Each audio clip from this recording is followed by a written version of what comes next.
Rise and Shine Rwanda, it's Wednesday the 25th of March.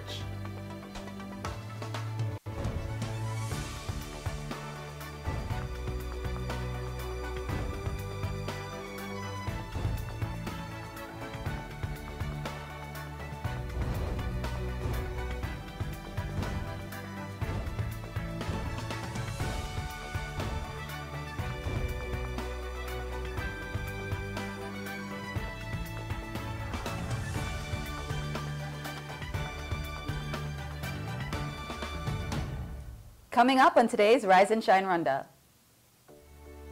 Is electronic governance the key to Rwanda's transformation into a knowledge-based economy? New coach, same ambition. McKinstry sets eyes on AFCON success. And we learn about the power of a good video. Good morning, it's just after 7 o'clock in the morning and you're watching Rise and Shine Rwanda with me, Makeda Mahario. And me, Regis Isheja. Over the next hour, we'll bring you all the latest news, headlines and sports from here in Rwanda and around the world. And the Rise and Shine team are here in the studio. Fidelis is out today, but Arnold you can do both jobs, right? Can you? Can you juggle both? Mix it up. All right. What do you have for sports for us? Sports are all about the new coach, John McKinstry. Right. His ideas, developmental plans, and man, the whole of yesterday there was a lot of pressure for the Proteas fans. We're out of the World Cup. I have all the latest news from the Cricket World Cup as well. Okay. Lot to come, huh? Absolutely. All that and more still to come, but first, Rise and Shine story of the day.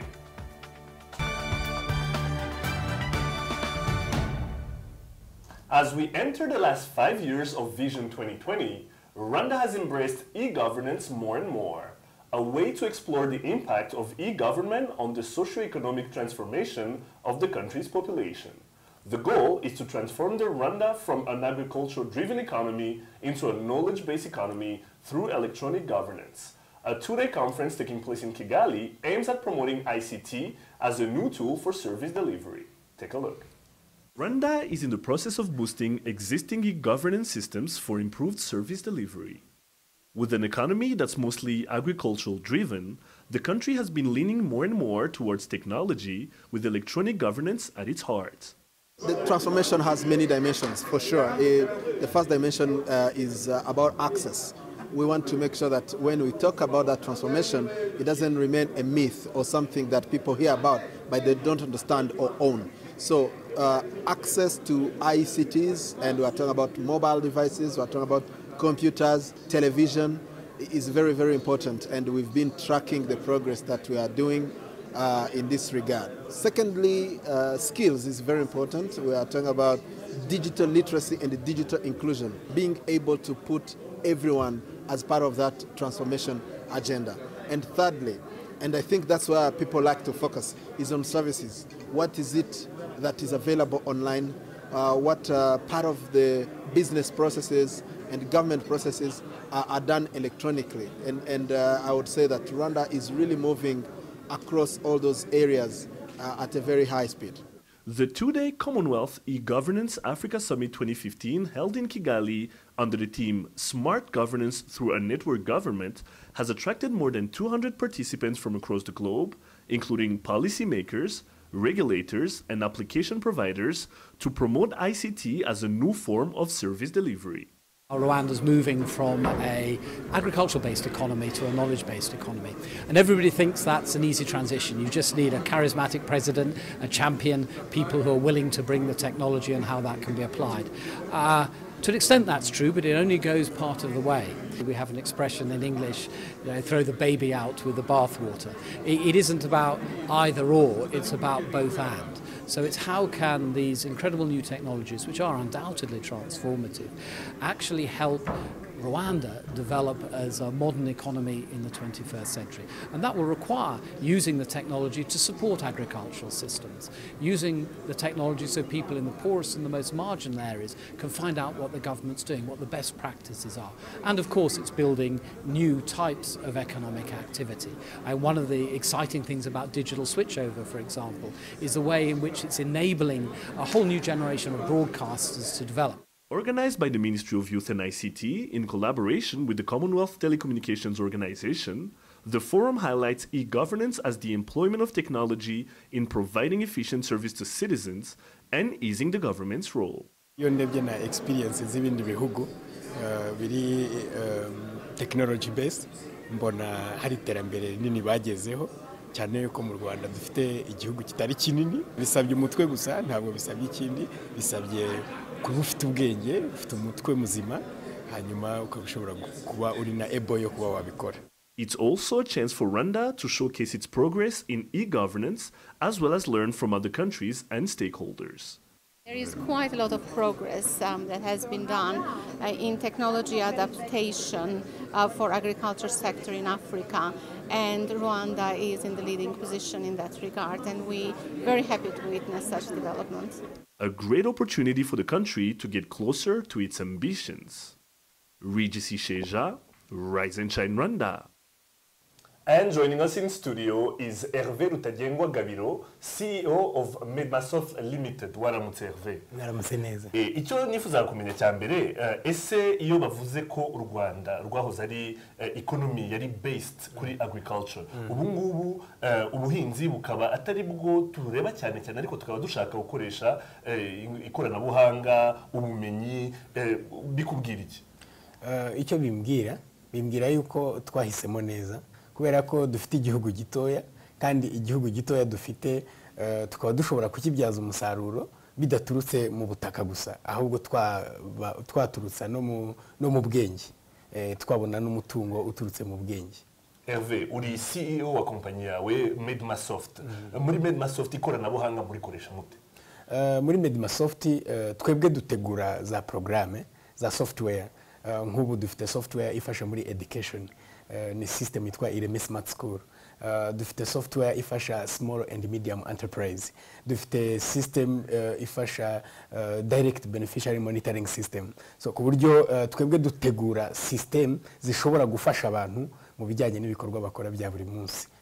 Ikoranabuhanga rero mu kurikoresha urumva kugira ngo turikore nuko tuba turitegura kugira ngo n'abandi barikoreshe. Muri ya conference yatangiye ejo iri busozwe uno munsi twagiye twumva abantu batandukanye yaba ari abantu muri private sector, abantu bakora muri leta ndetse n'abantu bashaka kubyinjiramo bagira icyo bavuga ku cy'ikoranabuhanga cyashoboye kubafasha mu gutegeka mu kuyobora ibyo bagiye bakoramo. Ese wowe mu muyoborere y'igihugu cyane cyane ko twegereye ya 2020 bavuze yo muri vision ubona ari iki byamariye ikibazo igihugu ikoranabuhanga?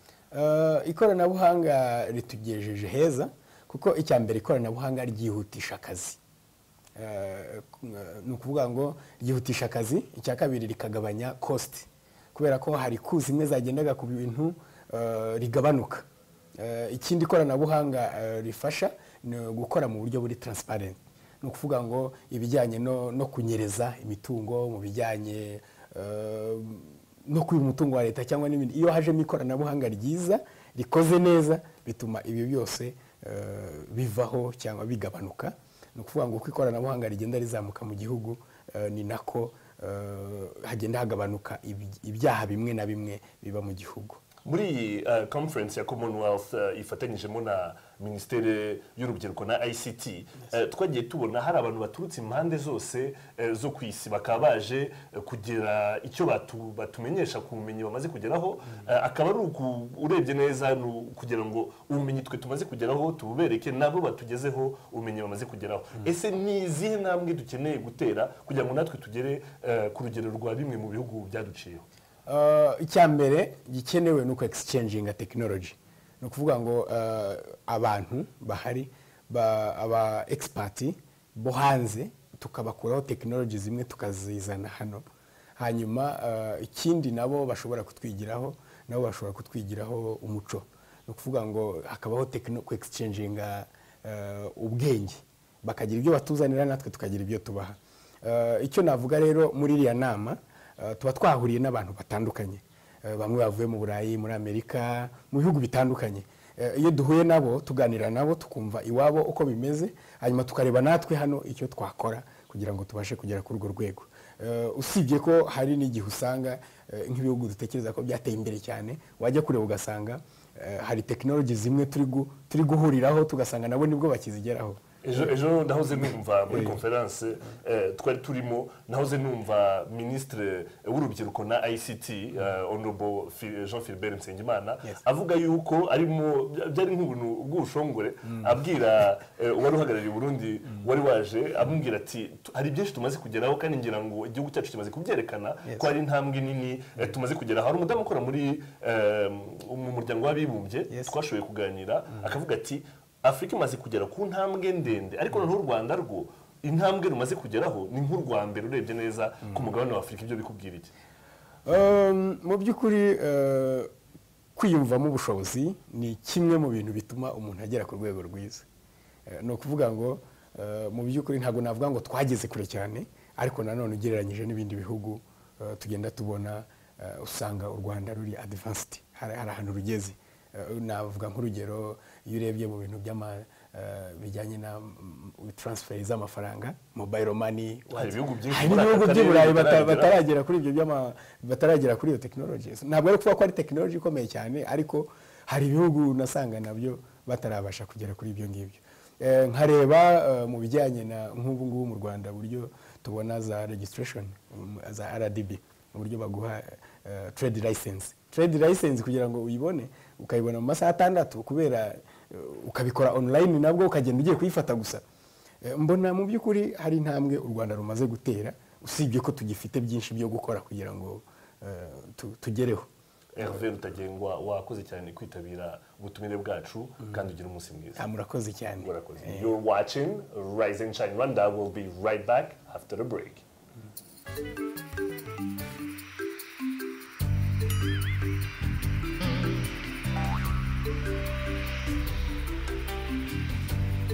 Connect to Lusaka 3 times a week starting 27th March. Enjoy comfort and safety at affordable fares to 17 other destinations across Africa and the Middle East. Fly our dream to the heart of Africa.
Welcome back to Rise and Shine Rwanda. Let's get to today's business news.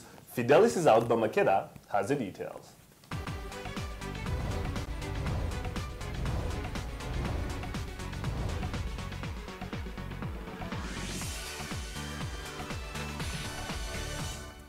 The growing demand for oil and petroleum in the country is expected to be a major boost to Rwanda's economic growth. According to Rwanda Utilities Regulatory Agency, the use of petroleum products is expected to grow at an annual average rate of 10.1%. Experts said that with more people being able to purchase the products, it would help in developing petroleum resources for local use and economic sustainability. Officials have called on the private sector and investors to build storage facilities to improve the country's oil reserves. Rwanda consumes 205 million liters of fuel annually, with an average consumption of 17 to 20 million liters per month. Local manufacturers have been urged to seek joint ventures in the East African community to penetrate regional markets. This was said during a business-to-business meeting between Burundi and Rwanda entrepreneurs in Kigali.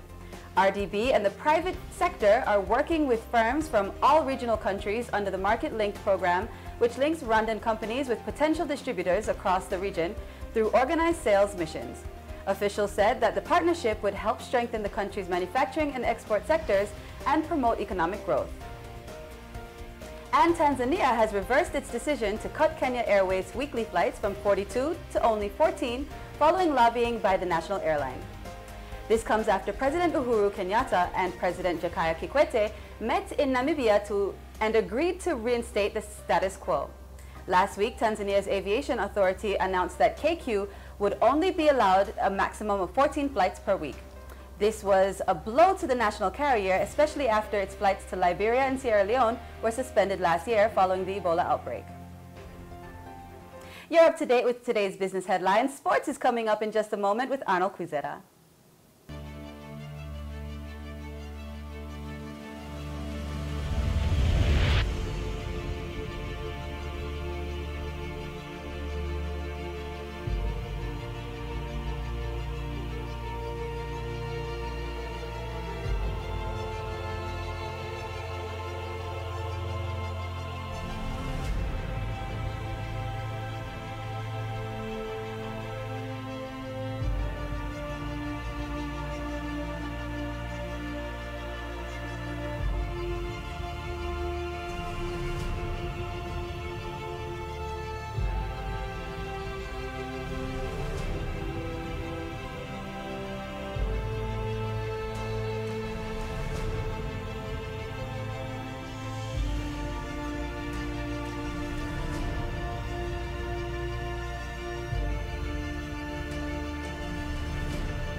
Welcome back to Rise and Shine Rwanda. Time now for your sports news. I'm Arnold Quizera.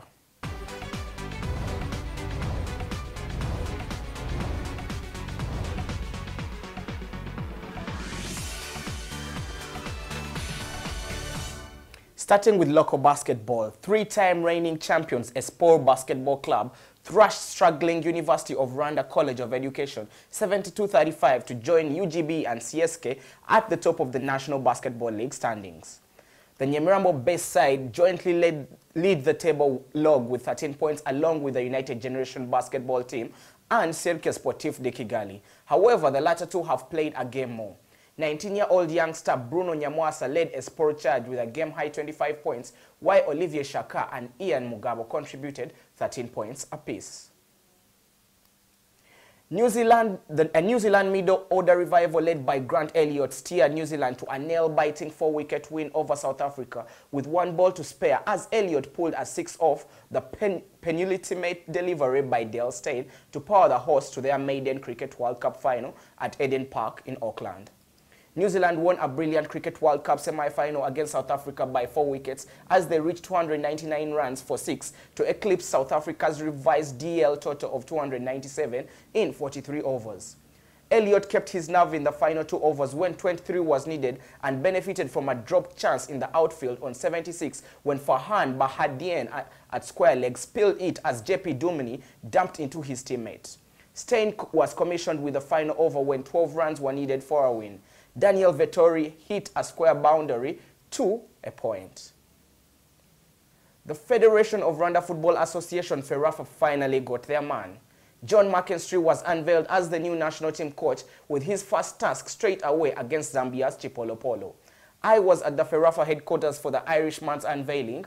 Check it out. New national team coach John McKinstry has promised an attractive brand of football will be played by the national team Amavubi after officially taking over the head coach role yesterday. My philosophy, football is an entertainment sport, okay? People who go to watch football are no different than the people who go to the cinema to watch a movie or go to the theatre to watch a play. It is about enjoyment.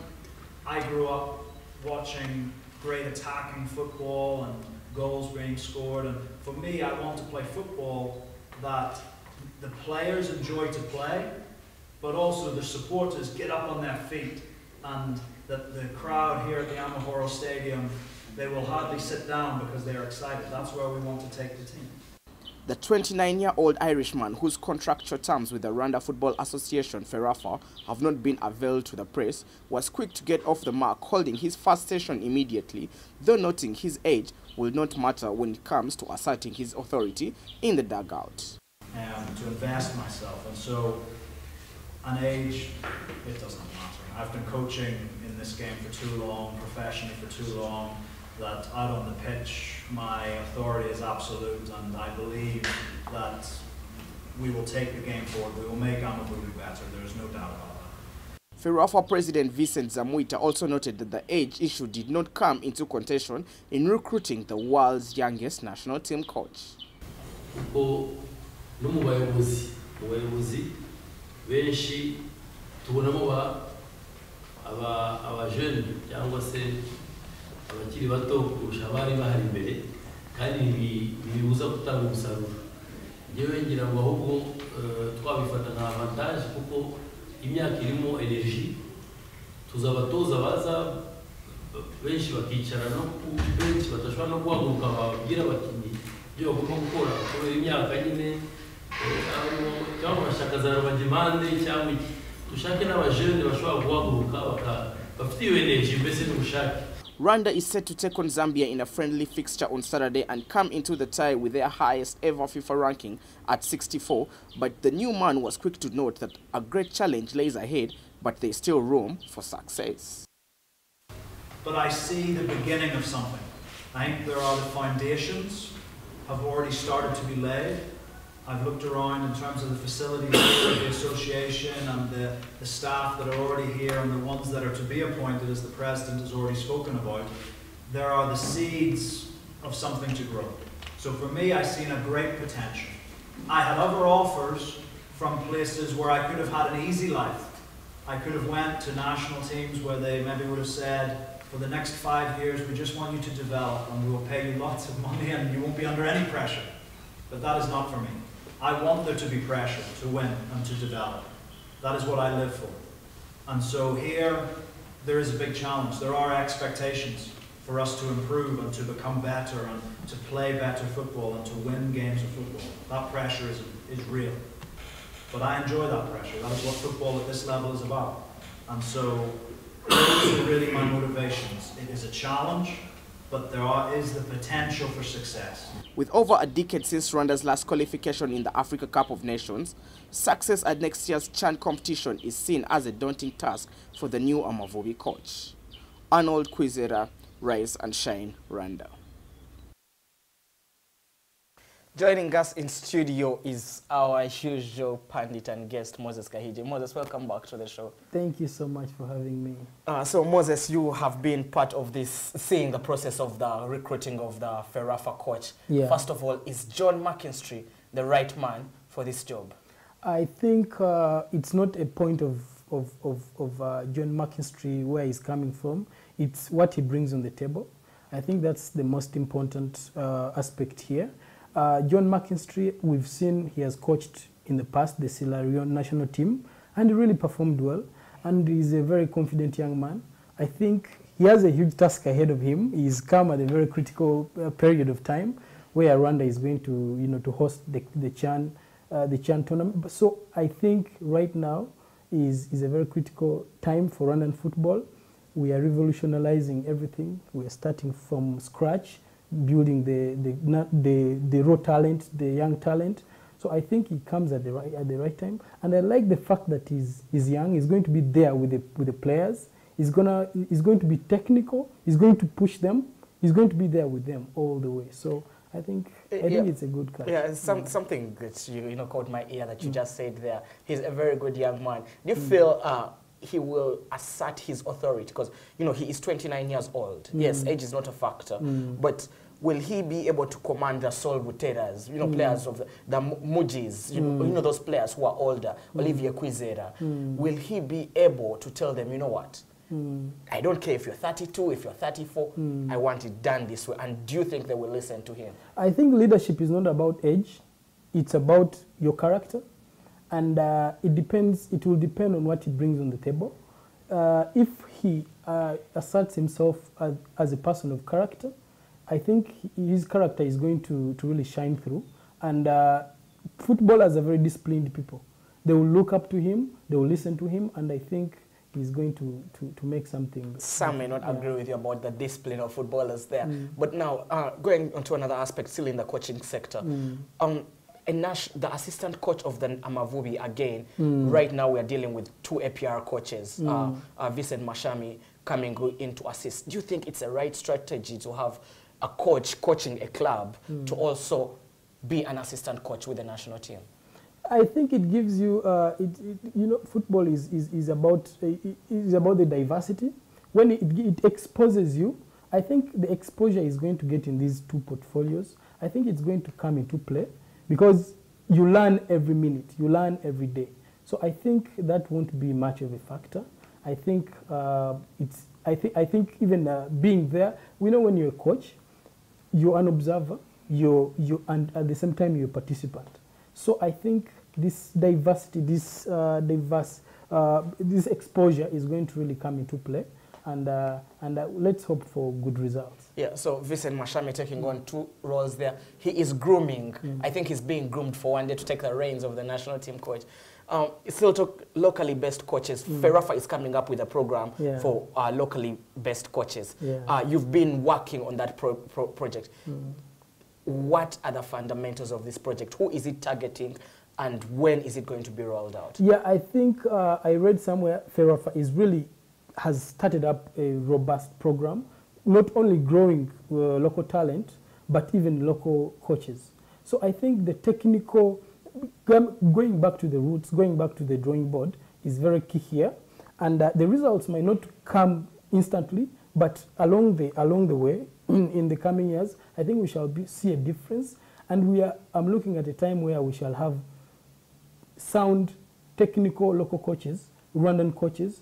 I'm looking at a time when we shall even, export coaches to other countries, like how McKinstry has come from Northern Ireland and is not going to coach in Rwanda. We shall also send people to Nigeria, to other countries. So I think I like the program that Ferrafa is involved in, and I'm just optimistic about it. We are not only going to get the other side of the football fraternity, which is the good talent, but we are also going to have a pool of coaches, which is commendable. And now moving on to the team that's going for the Amavubi team going to Zambia in a day's time. There are some shockers, and I don't know if you've keenly been following the league as much. Gicumbi, which is ranked number 4 on the National Football League. Number 4 on the National Football League. Yeah. A team based outside of Kigali, does not have a single player. This is a team that has beaten APR, it has beaten Rayon Sports, it has beaten Police at home. It doesn't have a single player in the national team. We are calling players in like Sol Butera who have not played a single campaign of the, who have not played half the season because of different issues, and they're being brought straight back into the team. Do you feel that was a right move by the technical directors? Or why aren't they giving chance to the form players from teams like Gicumbi and Amagaju? You know, football is a risky business. When you come out of the blue, even if you are really talented, it takes time for even the technical team to have confidence in you. You can play in the local league and really perform well, but it takes a lot. It takes more than your skills to actually be to play on that level. No, sometimes listen, you can you know the stage fright. Do you know the stage fright, which is very common in sports? Someone can reach on a good level. They've been really playing well in the local league, but when they go on a bigger level, you see they've gotten cold feet. So I think here experience. I think the decision was motivated by the fear to bring these youngsters on. Yet they might. Okay, thank you, Moses. I would like to disagree with you a little bit there, but I guess that's for another time. Thanks again for coming to Rise and Shine Rwanda. Makeda and Regis will be back right after this short break with the latest news headlines.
Welcome back to Rise and Shine Rwanda. Let's take a look now at news making headlines here in Rwanda and around the world.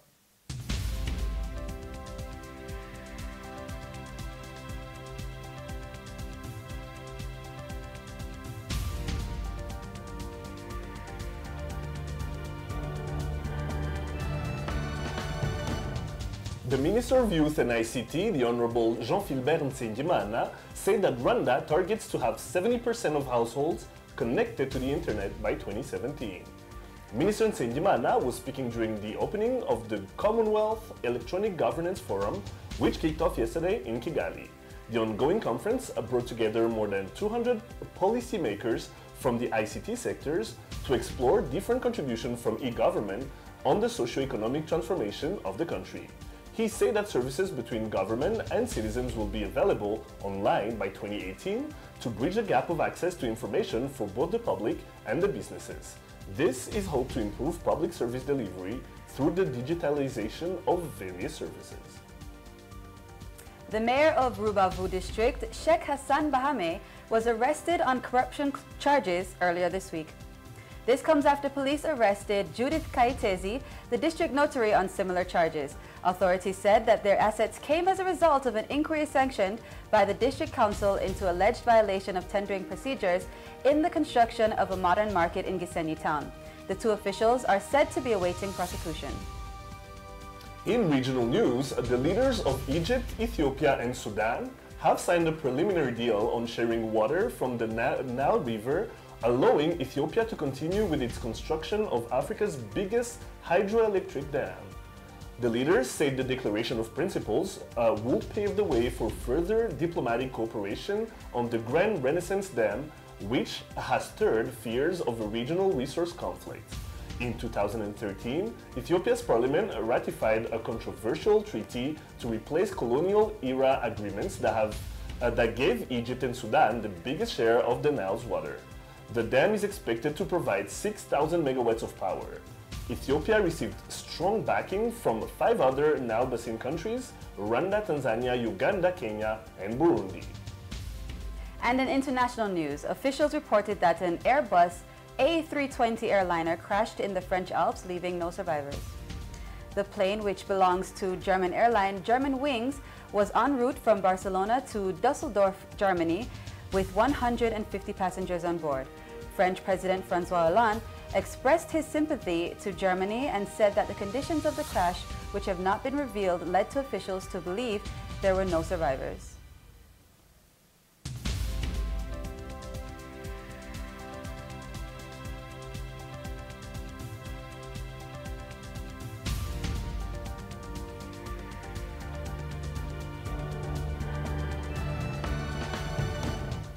Alright, lots more still to come. Lifestyle is up next. Plus, we take a look at what's hot right now in our daily debate section, Hot Topics. We'll be right back.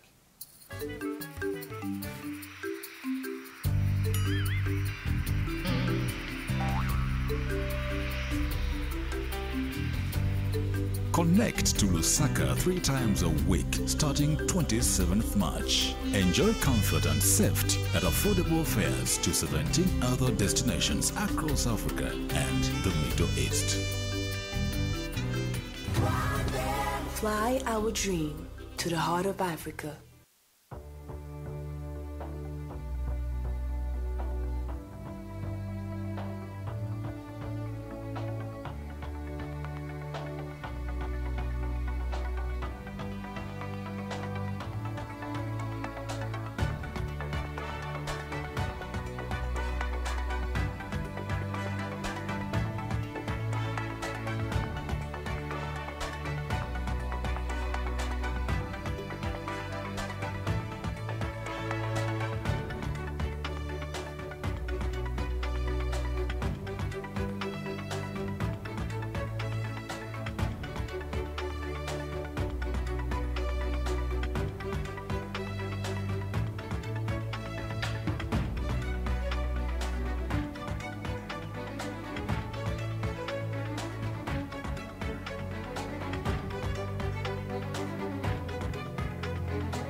All right, Makeda, time now for lifestyle. What do you have for us? I have a little music video production type of story for you. Oh, you went behind the scenes? I went behind the scenes. Okay, all right.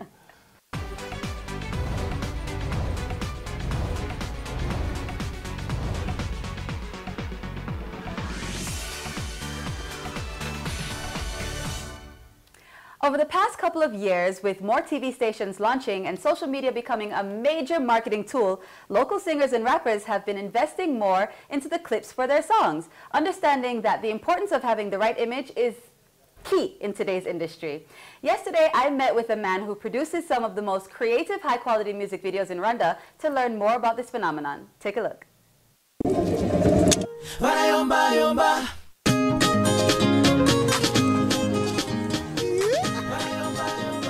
Any prominent musician and they will tell you that visuals is one of the most important aspects of a single.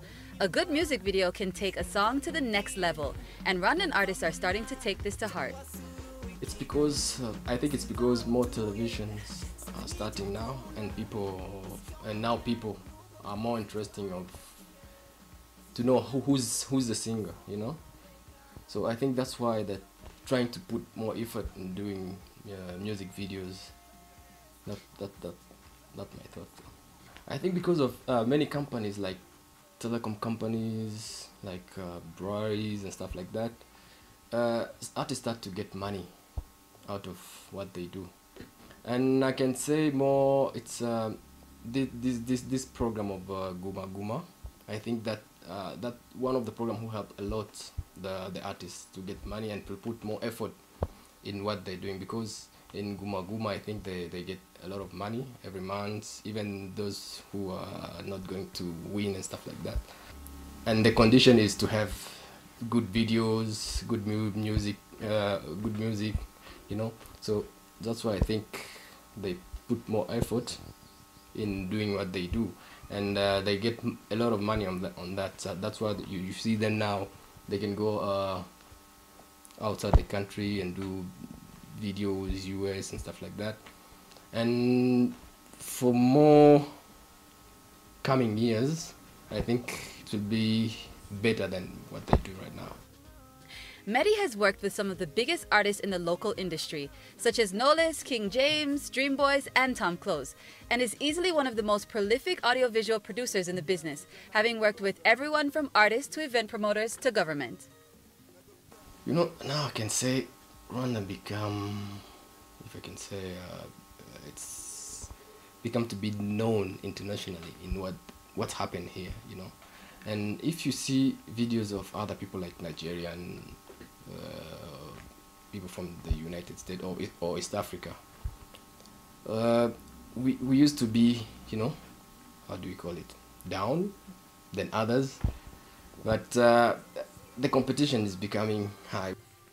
With music video production not being the bulk of his work, why does he continue to do it?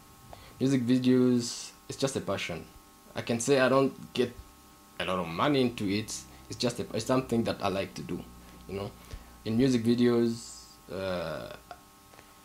there's more creativities than other things that I do. I don't do only music videos. I do also documentaries, TVCs, but music videos is just a passion.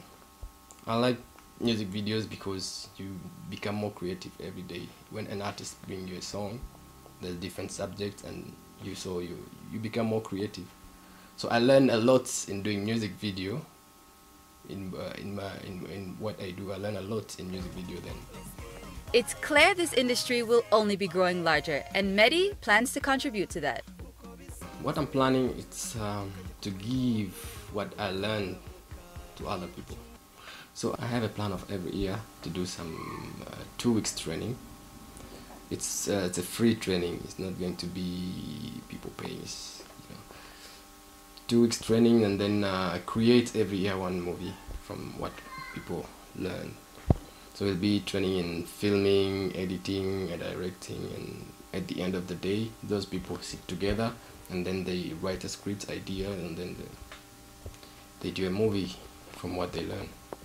Not a bad plan. There's nothing like a good music video to get you pumped up for the day. Am I right? Makeda Mahadio, Rise and Shine Rwanda. Now that I'm really passionate about. I like that. You like music videos? Absolutely. I think we were lagging behind a little bit compared to Kenya, Nigeria, Ghana, and South Africa. But now, after seeing what he's been able to do, and then there's other video makers here, music video makers here. It's very inspiring, and you can tell we're going places with that. Definitely, definitely. I mean, if you look at the videos that were that Rwandan artists were making just, like 3 years ago, 4 years ago, they're nothing like they are now. They're really, really good. And the one that actually you just saw in the VT, it's actually like a mini movie. So there's like a part in the beginning where, there's like a whole skit that's there. And I mean, it's a full-on transformation of the industry of music video making. So, I mean, yeah, I love it. I think it's awesome. You get to be part of the making of a video? No, not this time. This time we just did a little interview and stuff. I got some, I got to see kind of what goes into making a music video. But I've been on music video sets before, and it's always so interesting to see how things are done because, like you said, music videos are very creative, right? So, you saw that there was all those light bulbs behind them, and the girl who was singing, that was actually Angel, who's been on the show before. Oh, nice. You saw how they had the flashing light, and, it's a dark place. And if I ever told you where that video is actually shot, you would never know. So I love the way that they kind of just transform spaces and make people look cool, and I just love music. There's a lot of work into it. Now, when you were talking to Saleh, I don't know, maybe off camera, because we've seen video directors, the Chris Robinsons and Hype Williams and Sanaa Hamri. American. Right, they ended up doing short movies after that, short films. So clearly that's not the end there. It's not just music videos, and he was saying that's just a passion for him. Right. Well, actually, he more specializes in documentaries and in TV commercials. He used to actually work with RBA as a consultant, and he does just he's in the business of video production. Right. So it's not necessarily music videos, and like you said, he only does it because he really likes it, because he's passionate about it. It's not necessarily his bread and butter, but he kind of made a really good point in that, it does teach you a lot, because when you're just doing a certain thing all of the time, you kind of tend to lose that creativity that you have, right? So I think that's why he keeps on with the music videos. And there are also a lot of other producers who are out there who are doing the same thing, and who are getting a lot of work too, and they're excelling. Have you ever been in a music video? That's a conversation for another day, right? That's a conversation for another day. All right. Would you want to be in another music video? I think I'm good with being on Rise and Shine now. I think I'm okay with that. I was going to say if the chick is right, but hey. Anyways, maybe I'll suggest him, you for the next music video that he has. All right. I think you have an interest in that. Anyways, don't go anywhere. Hot Topics is coming up next.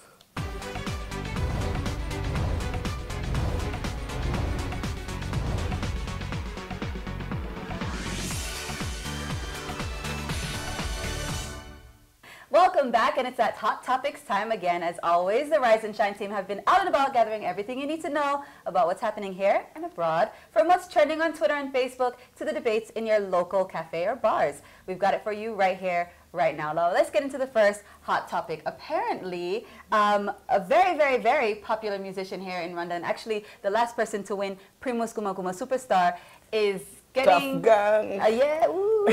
Jay Polly, he's getting into a bit of dispute, I suppose you could say. Right. You should tell us more. I think you have Right, with Primus Guma Guma, this was written in the press today or the day before, actually yesterday, and they're saying that he was, because they owed him 24 millions as the winner of Primus Guma Guma, and then they give it to him in 2 different installments. Now, they gave him the first one, gave him the second one, but it's not just money they give you. I think there's things you have to hold up your end of the deal. You're supposed to perform, go on tour, and things like that. And he hasn't been able to hold the end to his bargain, I guess. I'm not sure, because now his label is saying that he's not, he's the one with the issues, and he's saying the label is the one with the issues. So now I don't know who Primus Guma Guma is supposed to talk to between Jay Polly and his record label. So a lot of back and forth there. It's a little bit confusing. I thought, most of these prizes, they have a lot of terms and conditions there. It's never 24 million. You don't just get 24 million like that. There's a lot that comes with it. No, then it's really weird because these guys do a whole tour way before this. If all that is to get that 24 million once, then it's... But now the thing is, should he... The question I'm asking myself, clearly we do not know all the details. Well, they're getting paid, by the way. Yeah? They're getting paid when they're doing the shows. When they're doing shows, they're paid? Yeah, of then course. on top, they're paid the 24 million? If you win, you get the 24 million. So as long as you're in the competition, you're getting a monthly salary of 1 million, I think. Someone said it on the show, I think, when they were invited, yes. Exactly. So they're still getting a salary while they're competing. And then when you win the competition, you get 24 million as your prize, right? 24 million. No, you get the 24 million, but you have to, it's a contract at the end of the day. You gotta, but the thing is now, does he give it back? Because clearly we do not know all the details that go in it, but does he give it back? Does he keep it? Because he's, I mean, pocketed the entire 24 millions. So that's where the question they've already given him all the 24 Yeah, they gave him the 2 installments. Oh, yeah, that's cool. So they're gonna want it back, I suppose, if he doesn't hold up his side of the deal. Man, always read the fine print. That's all I gotta say. That's what I'm saying. It's never 24 million just like that. It's not. I mean, come on. Hey, even half of 24 million ain't bad either. All right, so let's move on to the next hot topic. There is a local restaurant that has actually copyrighted or copywritten, I don't know. Anyway, the word smoothie, right? So basically, no other restaurant or shop in Rwanda can use the word smoothie on their menus, and anyone that has it now has to actually remove the word from their menu. So smoothies, if you don't know what they are. How does RDB give out these copyrights? So a smoothie is basically a blended, normally fruit drink. And it looks like that, like what you see on the screen. A lot of times it has ice or maybe yogurt or something in it. And a lot of restaurants have been offering them. You can find them in almost any cafe now. And there are actually juice shops and ex-smoothie shops, I suppose, that offer them. So now it's not allowed. Now I heard some people earlier talking about it saying, that's silly, it's like copywriting the word hamburger. Exactly, or chips, or fries. And then again, I have another question. It just doesn't make sense. If you don't just name it smoothie on your menu, but you still sell it through another name, I guess, are they still going to sue you? You can call it schmoozy if you want to. You just can't call it smoothie. But you just can't copyright food. I mean, okay, for instance, you can copyright food as long as it's something that's specific. Do you know what I mean? Like something that you came up with. So for instance, if there's a restaurant here, any restaurant, you can't say, we offer the Big Mac, right? Yeah. Because obviously that belongs to McDonald's Corporation. Right. But smoothie, this is something I feel like... No one owns it. I mean, it's a worldwide thing. Well, now someone does own it. No, man, RDB need to, to think twice before giving out. Recently, they had a similar issue with, it was a photo that was taken, and a group of journalists took the photo from the same place, and then they did copyright for one journalist, and then she went and sued the other. Yet that other person was also there taking the photo. But she can only copyright her photo, right? Yeah, but then she sued the other guy because it's all from the same exact angle? Almost similar, almost.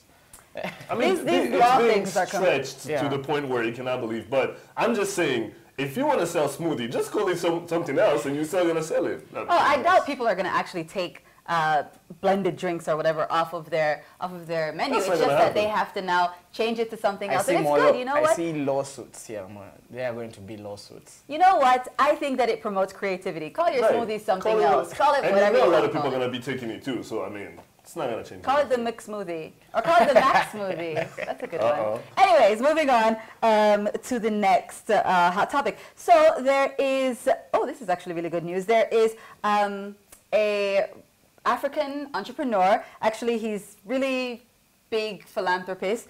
He's called Tony Elumelu, okay? And basically, he has an initiative in which he wants to fund 1,000 African entrepreneurs, he has a $100 million initiative, and it's supposed to boost the private sector all over Africa. So this is just something, he's the 26th most rich man, or the richest man rather, in Africa, 26th richest man. And basically he just has this dream where he kind of wants to, help Africa out. And his main goal is to help 10,000 entrepreneurs over the course of the initiative. So what do you guys think about this? I think it's awesome. More power to that, man. I mean, and there's actually Rwandans who have received the grants in this 1,000. He set up the money that set it up the East African Exchange.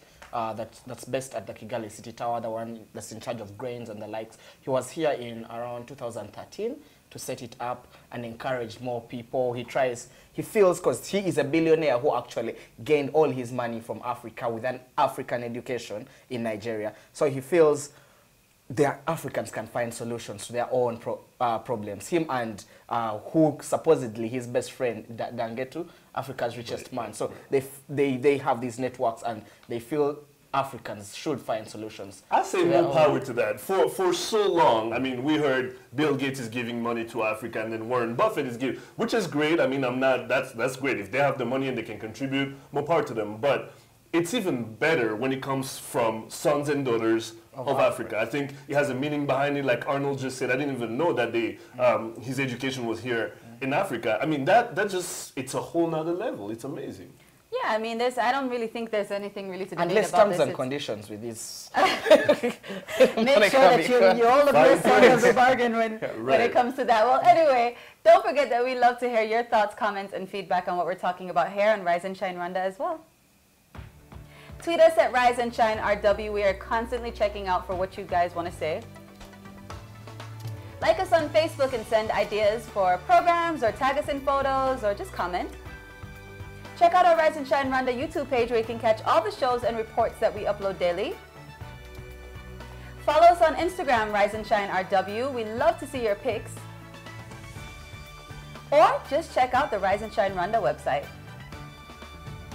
Well, that's all the time we have for today. We'd love to hear your feedback, so do let us know if you have an idea for the program. You've been watching Rise and Shine Rwanda with me, Regis Isheja. And me, Makeda Mahadio. We'll be back here same time, same place tomorrow, so do join us then. But for now, from the both of us and the rest of the Rise and Shine team, except for Fidelis, we miss you, we miss you. Come back. Sorry, the beautiful Fidelis. Right. Have a great rest of your day. Bye. Bye.